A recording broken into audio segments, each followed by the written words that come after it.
Olá, sejam muito bem-vindos a mais Urbanidades, podcast sobre o urbano brasileiro. Eu sou Vanner Muniz, o seu anfitrião, e hoje eu tô na companhia de Luma Mundim Costa. Olá, Luma, tudo bem? Olá, Vanner, tudo bem? E você? Um prazer estar aqui de volta. Sou recém-graduada em Ciências Sociais, fui bolsista do Urbandata, e quem estava aqui nas primeiras temporadas já conhece a minha voz. Com certeza, Luma, todo mundo vai lembrar de você. Eu também tô na companhia de Catarina Pitassi Fragoso. Tudo bem, Catarina? Como vai? Olá, pessoal. Muito obrigada pelo convite. Eu sou Catarina. Eu realizo pós-doutorado no Departamento de Ciências Políticas da Universidade de Frankfurt, com financiamento da Humboldt. Eu desenvolvo pesquisas sobre desigualdades urbanas e pobreza urbana, e também com foco em filosofia aplicada, pensando sobre as questões de políticas públicas. Muito obrigado, Catarina. É um prazer ter uma colega filósofa aqui com a gente. Também estamos na companhia de Pedro Lippmann. Tudo bem, Pedro? Como está?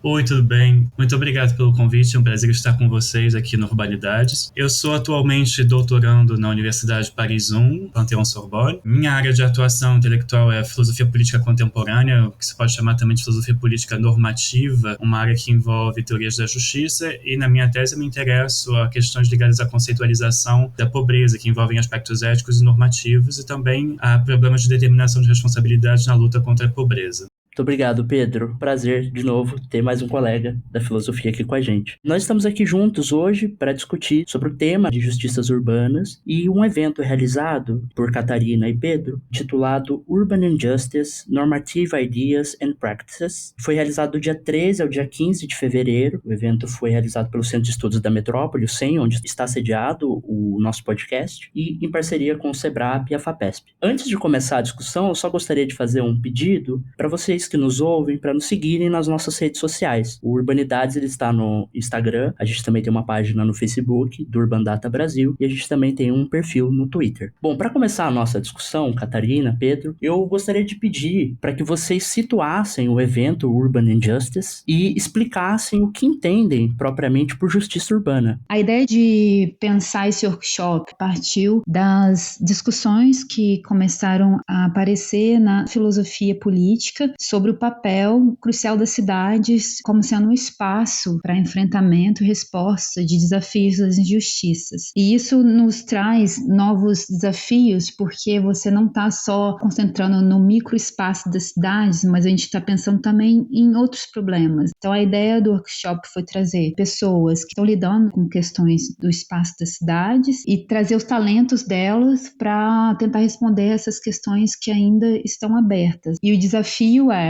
você ter um ponto em comum dessas diferentes disciplinas, que de um lado a filosofia política tende a ser um pouco abstrata e a parte de ciência política, da engenharia, do urbanismo tende a ser muito empírica, mas como é que a gente traz um diálogo entre essas áreas? E isso foi possível porque a gente partiu de um tipo de filosofia política que é mais aplicado também, então está pensando problemas reais do mundo, não partindo de teorias ideais, mas de problemas que acontecem no dia a dia e que está interessado também em aprender com esses trabalhos empíricos. E aí o workshop ele foi dividido nesse sentido, pensar questões conceituais que estão atreladas às injustiças urbanas, depois nos problemas específicos que essas injustiças urbanas trazem, e aí focado, por exemplo, nas divisões espaciais, né, das cidades, e também nas divisões de gênero ou de idade que acabam acometendo determinados grupos e trazendo desvantagens, privações. Então, injustiças urbanas, elas necessariamente elas acontecem no nível micro das cidades, e aí é onde você tem uma concentração urbana,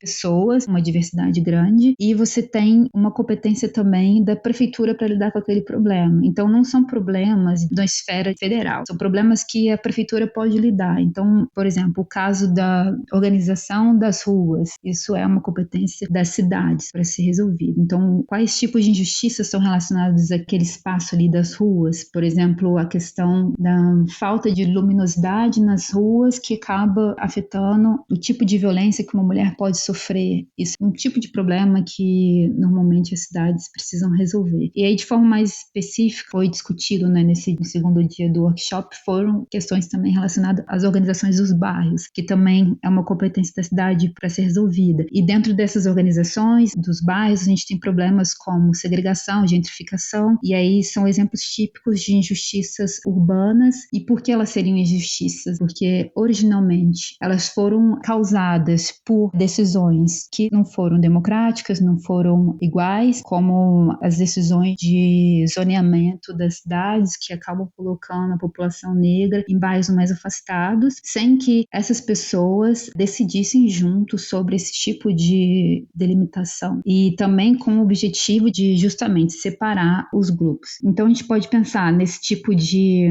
estratégia que foi feita ao longo dos anos, que originalmente ela trata de maneira diferente os grupos, e aí por isso, mesmo que ela não gerasse nenhuma desigualdade econômica ou social, ela já se origina como uma injustiça. E também a gente pode pensar que esse tipo de separação, onde se coloca o grupo dos negros em bairros mais precários, ela gera injustiças que são danosas. Então, por isso a gente pode caracterizar a segregação moderna nessa forma de zoneamentos como uma injustiça. E aí, esses tipos de injustiça, eles geram responsabilidades e nos impulsionam a pensar formas de combatê-las. Então, a gente discutiu isso também, como seria uma forma mais justa e mais eficaz de dar conta com o problema da segregação. E aí tem uma discussão específica na filosofia, mas também no urbanismo, na engenharia, e aí a ideia foi trazer esses talentos para tentar repensar, que é um problema já clássico, como a questão da segregação. Eu gostaria, em primeiro lugar, de mencionar que me parece que a justificativa para a realização do evento, ela parte tanto de um interesse institucional do Centro de Estudos da Metrópole, quanto de um aspecto propriamente teórico. Eu posso mencionar também a importância do interesse institucional, que é, finalmente, pensar em como reunir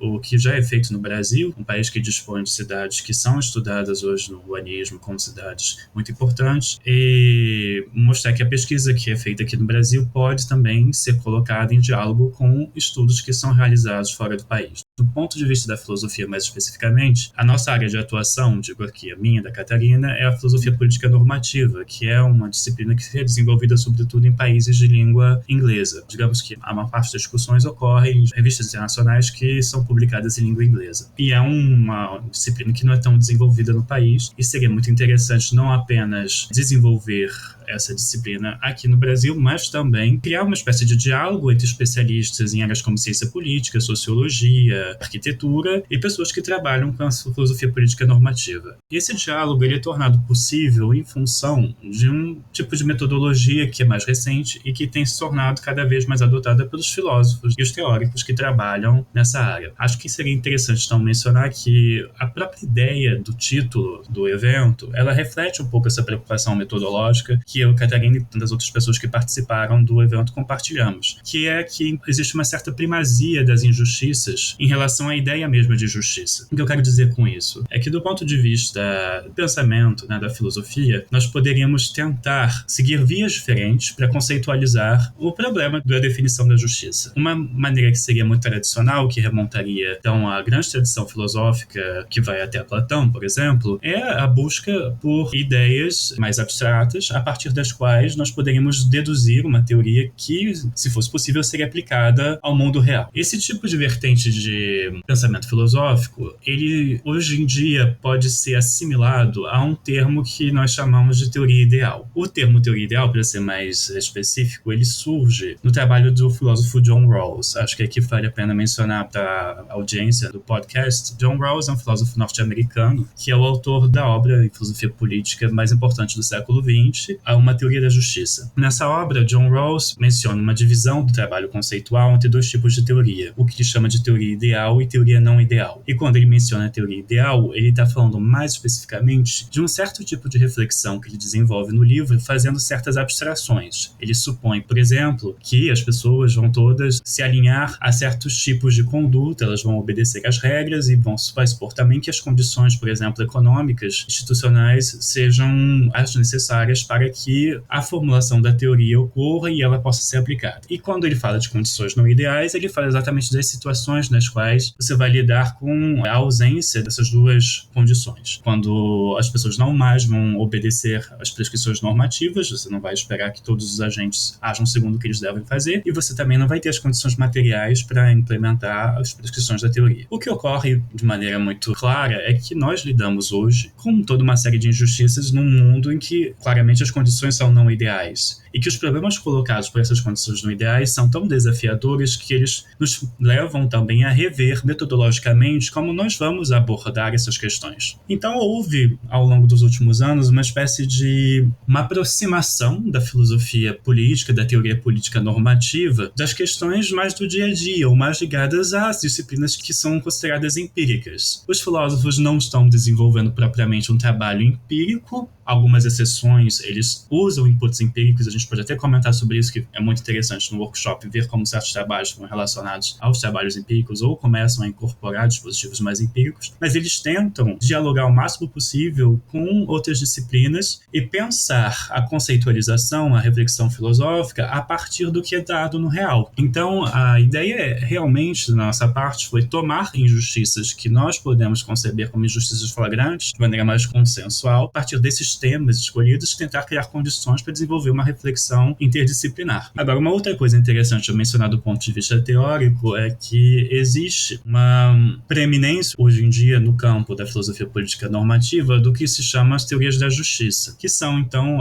uma área de estudos que tenta exatamente definir o que seria uma sociedade justa, ou ao menos estabelecer condições que especifiquem o que uma sociedade justa deveria ter, como deveriam, então, ser formadas as instituições básicas, quais seriam os direitos e deveres dos cidadãos e assim por diante. Quando nós falamos de uma sociedade justa, nós poderíamos pensar em questões de distribuição, por exemplo, questões de distribuição de renda. E tradicionalmente, digamos, pelo menos desde a publicação da obra de John Rawls, a ideia da justiça social foi muito vinculada a uma ideia de justiça distributiva, uma justiça que tenta, então, determinar aquilo que conviria ser distribuído ou, digamos, atribuído a certas pessoas para que houvesse uma condição, seja de igualdade ou então uma condição na qual os indivíduos poderiam compactuar com a sociedade e dizer que eles vivem numa sociedade cujas regras são aceitas e correspondem a um certo ideal moral que eles compartilham. O que aconteceu de uma maneira mais interessante no debate foi uma evolução a partir de certas críticas que foram feitas a Rawls e ideias que foram usadas para complementar a sua teoria, que trouxe à tona a questão de que não apenas a justiça teria uma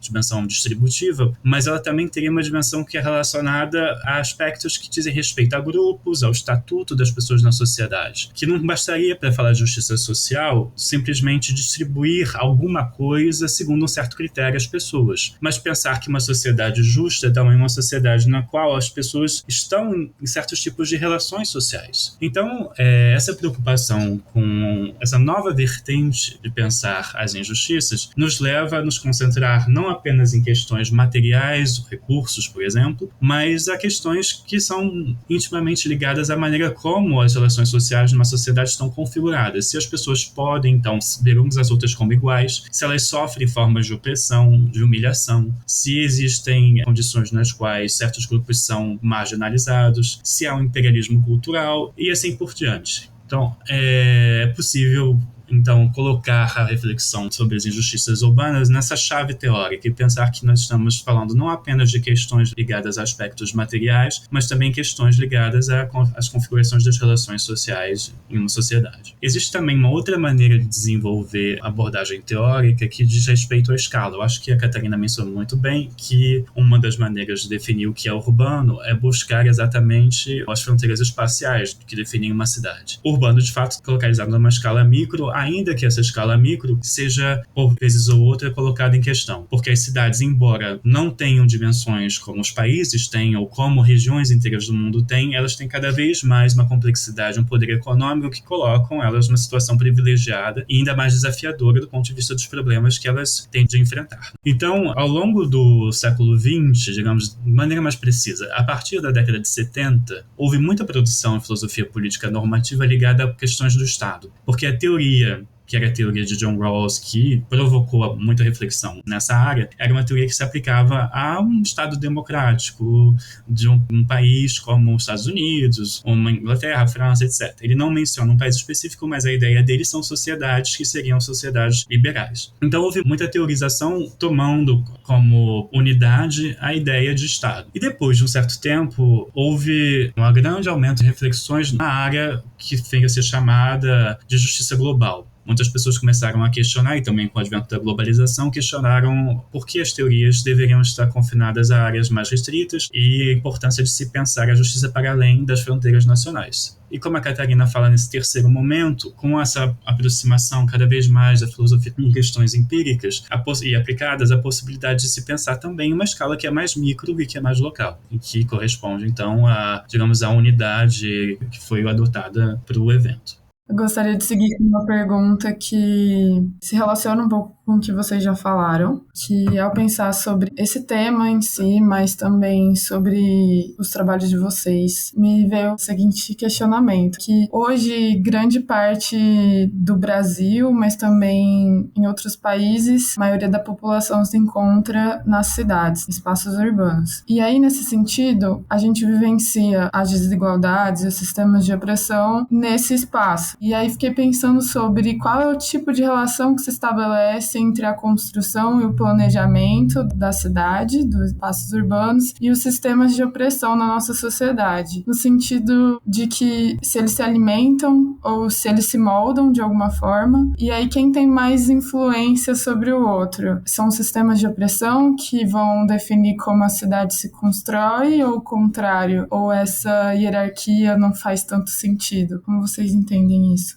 Estava pensando sobre o que o Pedro falou e também agora com a sua pergunta, Luma. Quando a gente pensa sobre como essas cidades foram construídas, a gente não pode esquecer de que há sistemas que delimitaram aquele planejamento urbano. Então, tem um lado macro aí de como essas cidades elas foram organizadas. E essa esfera macro, ela não acontece só no âmbito local, né? Ela acontece também no âmbito nacional e global, e aí a gente pode pensar em como esses sistemas de opressão, e quando a gente pensa em sistemas, a gente está pensando em algo que é sistemático, histórico, que coloca determinados grupos em uma posição de desvantagem, como, por exemplo, os sistemas opressivos que são classistas, e aí você tem as distinções de classes e uma hierarquia social ali. Como é que isso afetou a organização das cidades? E aí, assim, a maneira como eu enxergo, eu responderia que eles são diretamente relacionados. Então, se você tem um sistema opressivo, seja ele racista, que seja ele classista, que seja ele baseado em desigualdade de gênero, ele vai afetar como aquela cidade ela está sendo organizada. E como exemplo a gente pode pensar nos espaços públicos, como que os espaços públicos historicamente eles excluíram determinados grupos, indivíduos, e como isso ainda é um espelho de como as nossas cidades elas estão dispostas. Exemplos claros, historicamente a mulher sempre foi confinada ao espaço privado, então ela ficava dentro do espaço doméstico. Isso por várias justificativas, mas uma delas era que possibilitava que os homens, sobretudo os homens brancos, conseguissem desenvolver suas atividades econômicas e políticas, sem a interferência das mulheres. A voz delas, de certa forma, estava sendo silenciada num espaço ali menor. Então a gente pode compreender que tem um sistema que ele é histórico, ele se repete, que é um sistema que ele inclui decisão importante de como aqueles bairros vão ser organizados, de como aquelas ruas vão ser organizadas, em que colocam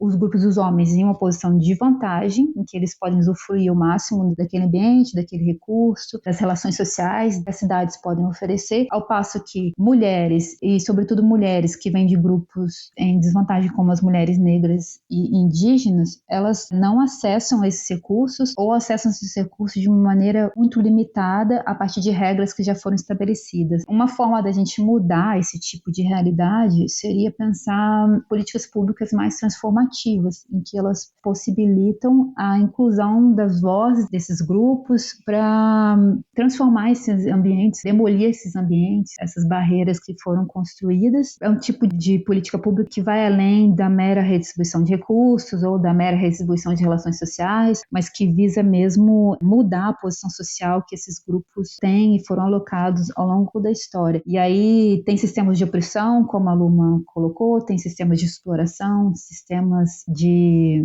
hierarquia social, e aí a gente precisa pensar para definir, né, quais seriam esses sistemas, como eles reforçam e criam essas desigualdades ali nos âmbitos urbanos. Então, voltando à sua pergunta, gostaria aqui de pensar rapidamente sobre os tipos de relação que você poderia estabelecer entre o que você chama de construção e planejamento do espaço urbano e os sistemas de opressão que existem nas sociedades atuais. Existe, então, a possibilidade de pensar a relação entre esses dois termos de maneira histórica, causal, e de imaginar que existe, então, ou da parte da construção do planejamento do espaço urbano, uma espécie de antecedência em relação ao que se vê hoje como injustiça, ou o contrário, que os sistemas de opressão existiam e que a construção e planejamento do espaço urbano derivam de sistemas de opressão que seriam pré-existentes. Existe, claro, também o que parece ser do ponto de vista mais empírico, algo mais provável que haja uma certa retroalimentação, uma interação entre os dois, que existem sistemas de opressão que levam a formas de construção e planejamento do espaço urbano que acabam reforçando esses sistemas de opressão. Diante desse tipo de relação de causa e consequência, se coloca a questão de saber se há algum espaço para transformação ou se há um espaço para emancipação do ponto de vista de construção e planejamento do espaço urbano. Como transformar, então, as sociedades, como lutar como sistemas de opressão.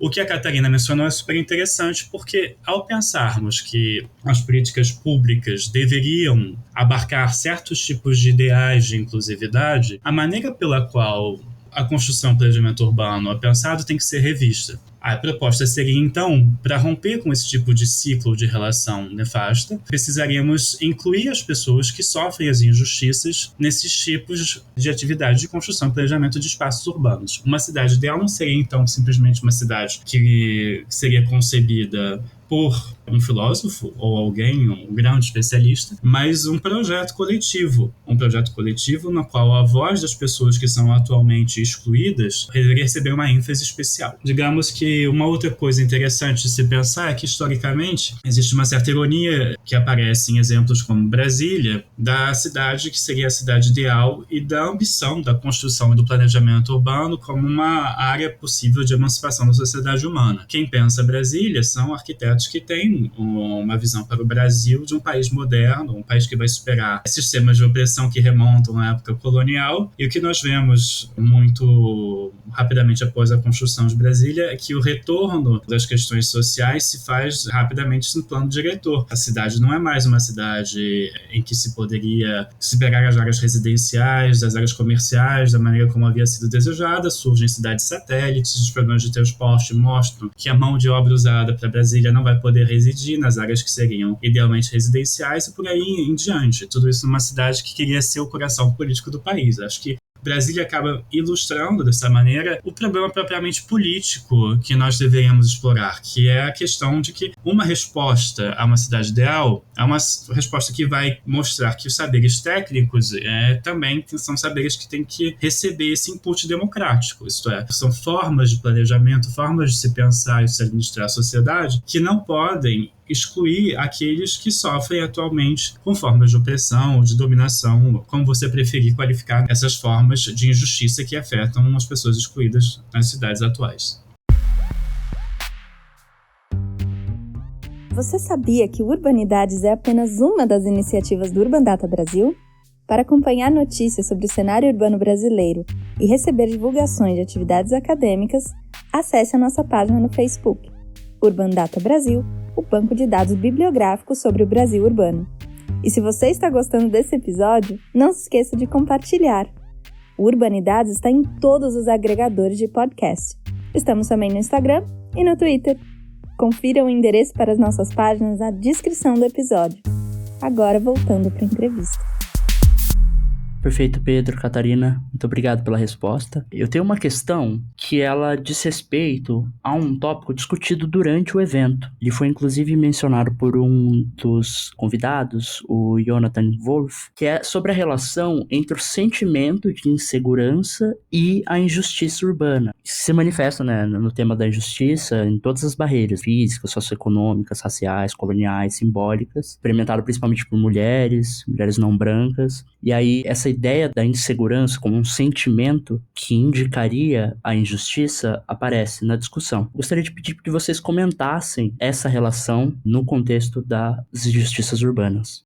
Bom, posso rapidamente mencionar que a ideia desse sentimento de segurança, que seria o que os dois palestrantes, Jonathan Wolff e Avner Deschalet, mencionam no texto deles como a secure sense of place. Isso é um sentimento seguro de lugar. Esse sentimento de segurança, ele não é, digamos assim, diretamente não é um sentimento de segurança no sentido de segurança pública, a ausência de criminalidade. É uma coisa muito mais ampla do que isso e tem toda uma dimensão simbólica que abarca, então, uma série de critérios que faz com que uma sociedade seja vista pelos seus cidadãos como uma sociedade que reflete o ideal igualitário. Acho que seria importante mencionar como um sentimento seguro de local surge no contexto dessa discussão. Jonathan Wolff e o Avner Deschalet, eles estão procurando, nesse contexto, uma expressão que pudesse abarcar toda uma série de ideias sobre o que seria uma cidade que eles chamariam de cidade igualitária. Uma cidade em que os cidadãos acreditariam que eles poderiam estar em relações uns com os outros em pé de igualdade. E esse tipo de cidade ela deveria abarcar uma série de critérios normativos. Por exemplo, seria uma cidade na qual as pessoas se sentiriam respeitadas e se elas recebessem algum tipo de ajuda, elas não se sentiriam desprezadas por estar recebendo um tipo de ajuda do ponto de vista das políticas públicas. Seria uma sociedade que não poderia ser marcada por formas de racismo e de segregação espacial. Seria uma sociedade na qual haveria algum tipo de espírito comum dos cidadãos que os colocasse em possibilidade de conviver uns com os outros, de participar de atividades comuns. Queria pegar outro eixo, porque esse conceito deles sobre garantir esse sentimento de segurança para os habitantes de uma cidade vem de um livro anterior que eles publicaram que chama Disadvantage, e que a pergunta que eles tinham era do tipo, o que caracteriza alguém estar em uma situação de desvantagem? Quem é a pessoa em desvantagem? Quais são essas características? E aí eles pegam a literatura que é inspirada no Amartya Sen e na Martha Nussbaum para pensar as abilities e os functionings, e aí dentro dessa literatura tem a discussão de que uma pessoa, ela está com o bem-estar dela garantido, ela teria que ter a liberdade para ativar o seu bem-estar e ela está ativando situações que levam o bem-estar dela a estar alto. Então, por exemplo, ela é educada, isso é um functioning. Ela pode ser educada, é uma capability, ela tem essa possibilidade. Na capability ela tem a possibilidade de um function é aquilo que a pessoa consegue ativar. E aí, para eles, esse tipo de discussão não levava em conta que as pessoas que estão em desvantagem, não só elas não têm essa liberdade para ativar, e às vezes o que elas estão ativando é algo não ideal, né?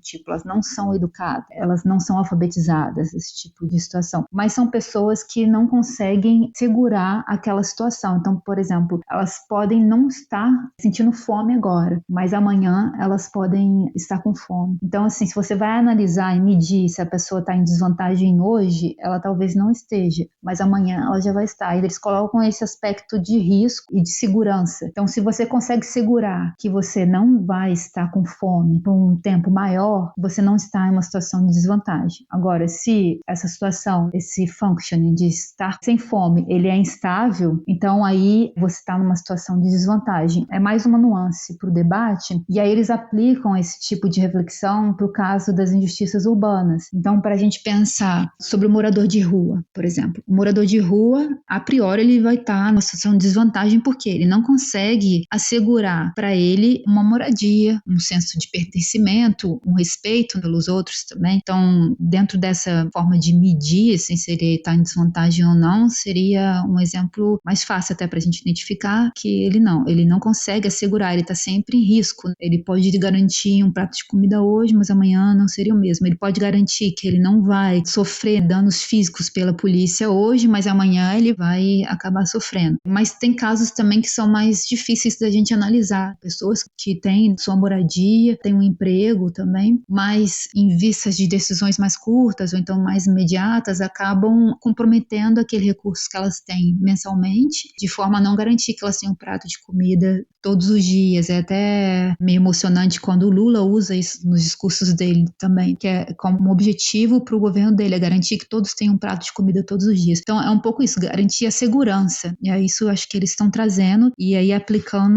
no âmbito das cidades, como que isso afeta a competência ali de um prefeito para decidir, que seja garantido que aquelas pessoas não risquem o bem-estar delas. E aí a gente pode pensar no caso do morador de rua, como eu tinha falado, mas tem também o caso de gentrificação, por exemplo, como que a gente pode garantir que a pessoa não risque, que ela vai perder os laços de comunidade dela, que aquilo ali não vire um propósito para outros grupos, um capital maior, como que a gente pode garantir que elas tenham acesso aos serviços, à mobilidade urbana, que aquilo ali não vai ficar muito caro se outros grupos começarem a morar naquele ambiente. Então a gente começa a pensar em problemas que afetam a cidade de uma maneira mais direta e tentar garantir que as pessoas não fiquem numa situação de desvantagem, que elas não arrisquem isso. Acho que é mais ou menos essa a discussão.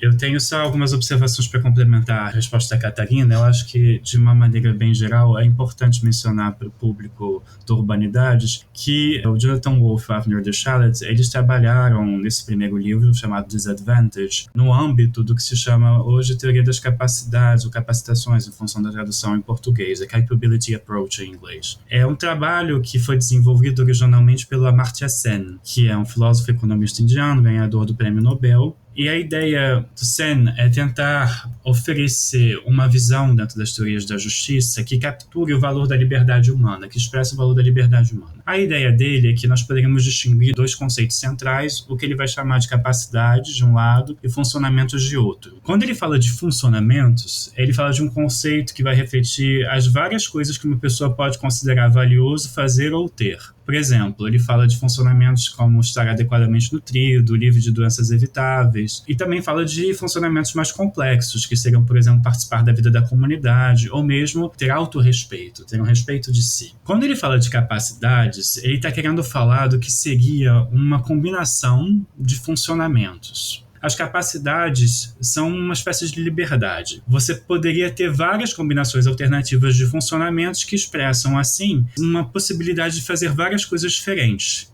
Então, se você falasse dessa combinação de possíveis funcionamentos, você teria toda uma liberdade de que a pessoa disporia para poder realizar diferentes funcionamentos que ela poderia escolher. Esse tipo de terminologia, ela nos leva a tentar pensar, então, o que seriam os funcionamentos ou essas atividades, esses estados que seriam valiosos. Uma das contribuições importantes do Jonathan Wolff e do Avner Deschalets para esse trabalho é de conduzir, então, de fato, uma pesquisa com pessoas de Londres e em Israel que tentaram enumerar o que seriam, então, para elas, os funcionamentos mais importantes. E esses funcionamentos mais importantes estariam no fundamento, então, da justiça social. A ideia do Secure Sense of Place é de resgatar, então, uma noção de funcionamento que também teria que estar numa cidade que fosse considerada uma cidade igualitária. Então, se você quer buscar uma cidade que seja uma cidade no qual os cidadãos se relacionam em pé de igualdade uns com os outros, em que eles se sentem pertencentes todos a uma espécie de comunidade, que as pessoas se tratam de maneira respeitosa, eles deveriam ter, então, esse funcionamento garantido, que seria esse secure sense of place, esse sentimento de segurança relacionado ao local em que eles estão. Digamos, o livro que ainda vai ser publicado, eles vão desenvolver de maneira mais detalhada como seria possível interpretar essa noção a partir de uma série de valores ou de critérios. E só para dizer muito rapidamente, eles imaginam que seria possível, a partir das entrevistas e conversas que eles tiveram com pessoas em diferentes cidades, chegar a 4 critérios principais. O primeiro seria a ideia de que esse secure sense of place, esse sentimento de segurança em relação ao local, envolveria o fato de que os serviços de uma cidade deveriam ser acessíveis e não deveriam ser ditados pelo mercado. O mercado não seria o que constituiria o acesso aos serviços de uma cidade. O segundo é que uma cidade igualitária deveria dar aos seus cidadãos uma ideia de uma vida que tivesse rica em significados, né? Uma vida que fosse variada e que pudesse abarcar diferentes expressões. Igualitária seria também uma cidade em que você veria vários estilos de vida e que haveria possibilidade das pessoas pessoas de diferentes origens se misturarem, em que haveria então essa diversidade e mistura social. E finalmente, essa cidade seria uma cidade que buscaria a inclusão e por meio de mecanismos que fossem respeitosos, em que as pessoas que fossem incluídas, por exemplo, por mecanismos, seja de distribuição de renda ou de ajuda para a busca de empregos, não se sentiriam humilhadas por estarem fazendo parte desses programas sociais.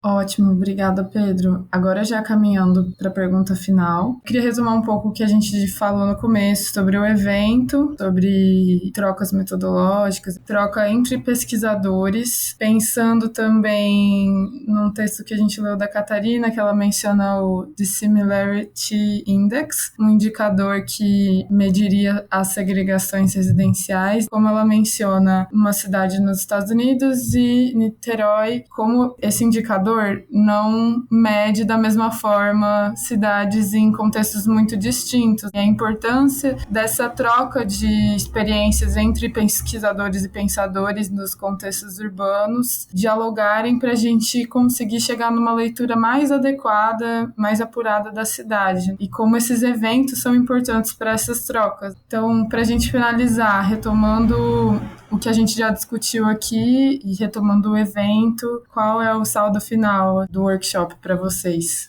Vou dividir a resposta dessa pergunta em dois. Primeiro, eu vou falar sobre essa complexidade que tem em você medir desigualdades, sobretudo no âmbito das cidades, e depois, quais foram os resultados e os produtos colhidos com o nosso workshop, com as discussões que foram proporcionadas lá. Essa questão sobre a medição das desigualdades urbanas, ela é muito importante e foi ponta de partida do livro que o Jonathan Wolff e o Avner Deschaleta estão escrevendo, e eles apresentaram um paper em 2021, lá para o CEM também, para discutir um pouco com os engenheiros, com os urbanistas, com os cientistas políticos, sobre formas de identificar as desigualdades nas cidades. Então, o primeiro problema que eles vislumbraram seria pensar que as desigualdades urbanas, elas estão sendo medidas tão somente por dimensões espaciais ou por dimensões econômicas. E aí, para eles, isso seria um problema, porque tem situações em que elas não vão ser refletidas por essas dimensões, como o exemplo do Dissimilarity Index. Ele está pensando ali em medir a segregação nas cidades, mas se aquela segregação ela não é espacial, ele não dá conta. Então, isso aí nos traz perguntas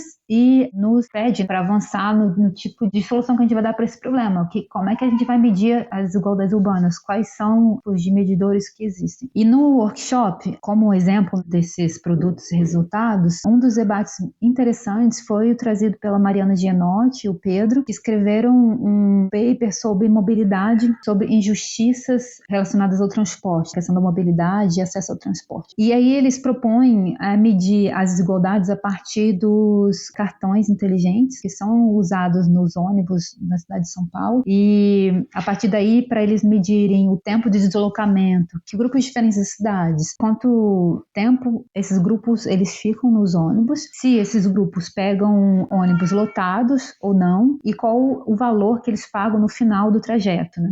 E aí, um dos resultados das pesquisas deles foi mostrar que o grupo das populações negras e mais pobres, elas acabam pagando um preço maior, elas ficam mais tempo no transporte público e acabam pegando transportes lotados, ou seja, com menos qualidade que a população mais vantajosa. Então, assim, eles estão identificando uma injustiça manifesta que precisa não só de uma medida, que ela não é só pautada na questão residencial do espaço onde as pessoas moram e não só pautada na renda que aquela família tem, mas da mobilidade, como essa mobilidade é feita. E essa apresentação do trabalho deles criou, né, um laço entre a pesquisa do Jonathan Wolff, do Avner Deschaleta, e da Mariana e do Pedro, porque desde o início eles estavam questionando como que a gente pode medir, quais são outras formas de medição e tal, e eles trouxeram essa outra forma de medição. Claro que a Mariana e o Pedro são filósofos, eles são engenheiros, mas assim, é uma troca que eu acho que sintetiza assim, a proposta, trazer diferentes talentos, pessoas pessoas de diferentes áreas que estão debatendo com problemas relacionados às desigualdades urbanas, às injustiças urbanas, como essas pesquisas elas podem ser produtivas, né, uma para outra, como é que elas podem possibilitar uma troca. Então a gente teve troca de metodologias, de ponto de partida também, porque foram diferentes palestrantes aqui do Brasil e também lá do norte, né,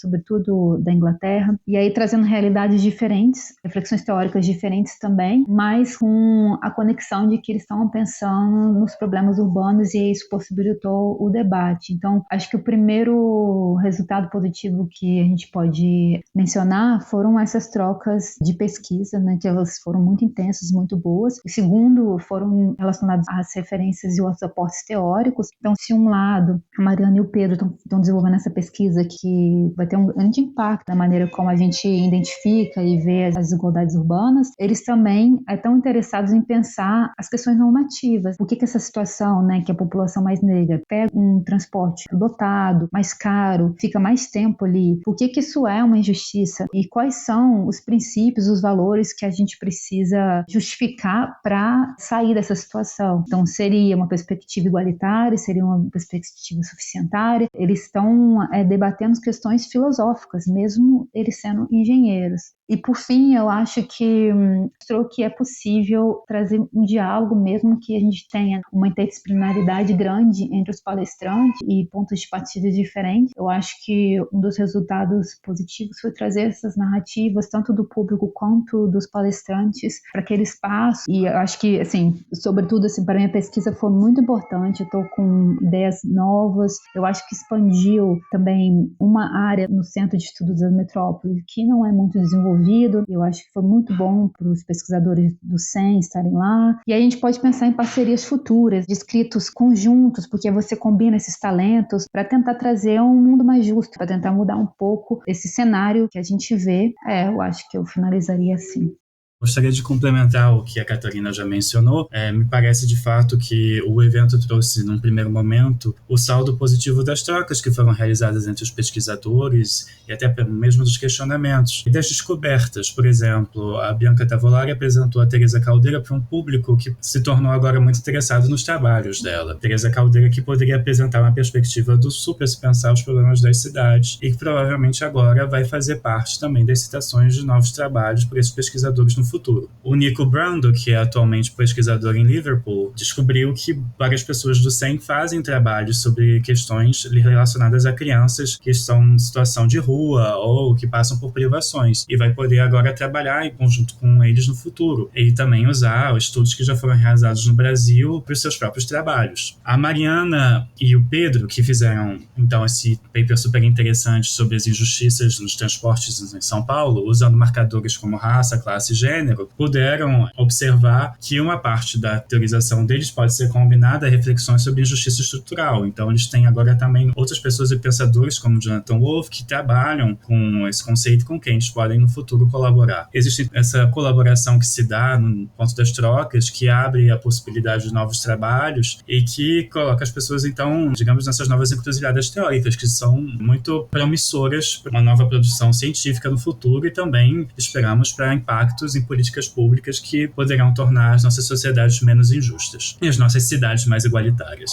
Perfeito, Pedro. Muito obrigado. Gostaria de fazer um agradecimento geral. Vou passar a palavra a cada um de vocês. Então, em nome do Urbanidades, eu agradeço a presença de Pedro e Catarina aqui. Agradeço primeiro e passo a palavra para a Luma. Muito obrigado por me ajudar nesse episódio, que teria sido muito diferente sem você. Muito obrigado, Luma. Eu que agradeço e agradeço especialmente também a Catarina e o Pedro. Eu gostaria só de agradecer, eu acho que foi muito produtivo, rico o debate aqui, aprendi bastante com a pergunta de vocês, espero que tenha ficado claro, e é um debate que ele é longo, mas eu espero que tenha dado um pouco do gostinho do que está fazendo, né, de como essas injustiças urbanas aparecem, e é isso. Acho que eu recomendaria seguir o CEM nas redes sociais, porque eles sempre estão muito atentos aos trabalhos recentes, né, e a publicação lá dos pesquisadores do centro é muito importante, tanto em termos de mensuração das desigualdades, como em termos de políticas públicas, e eles estão lá no Twitter e no Facebook, eu acho que eu recomendaria isso. E espero outros convites, foi muito bom estar aqui de novo, um abraço para vocês. Muito obrigado pelo convite, foi um prazer participar do podcast. Então, eu espero também que essa conversa possa ter suscitado a curiosidade dos ouvintes e convido a todos a ler sobre o assunto, a participar também dessas discussões da maneira como puderem, a seguirem as próximas edições e olharem o trabalho que está sendo publicado, seguirem o SEM. E agradeço, é claro, de um modo geral, ao Centro de Estudos da Metrópole pelo convite, pela possibilidade de ter participado junto com a Catarina desse evento, que para mim também foi muito estimulante e produtivo. Perfeito, Pedro, Catarina, Luma, muito obrigado e agradeço agora a nossa audiência, obrigado por acompanharem e até um próximo episódio.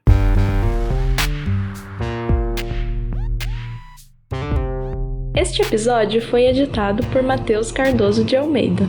O Urbanidades é produzido pelo Urbandata Brasil, banco de dados bibliográfico sobre o Brasil urbano. Ele é feito por bolsistas e associados, sob coordenação da professora Bianca Freire Medeiros. O Urbandata está vinculado ao Centro de Estudos da Metrópole e está sediado no Departamento de Sociologia da Universidade de São Paulo. Visite o perfil do Urbanidades no Instagram, @Urbanidadespodcast, e a página do Urbandata Brasil no Facebook.